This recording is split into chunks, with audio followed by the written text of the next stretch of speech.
Diverting sales revenue is another way that companies can be defrauded. And this is kind of dangerous because this diverts money before it even gets into the company's ecosystem. You don't even know the money was there.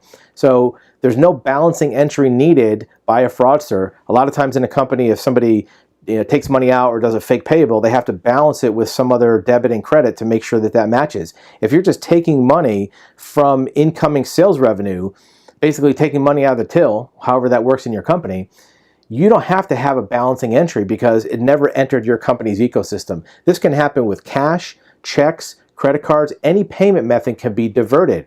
So the way you want to do this first is to match every piece of fulfillment to revenue. So if you send something out or you deliver a product, you want to match it up to the payment coming in.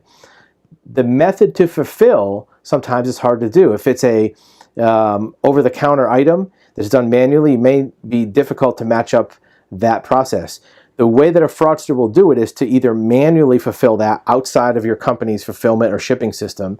They may bill it to another client, or they may even short bill that client and take some of the cash, not all of it.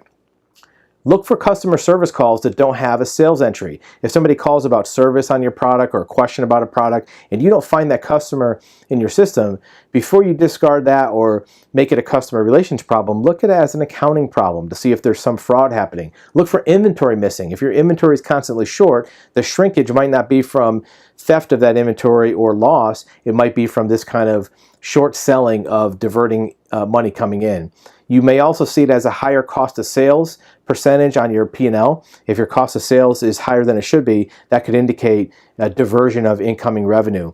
Sales numbers of individual agents is a way to break that down. If you see your cost of sales higher and your sales numbers for one agent over another is lower, that might be the first place to look to see if that incoming money is being snatched before it hits your balance sheet.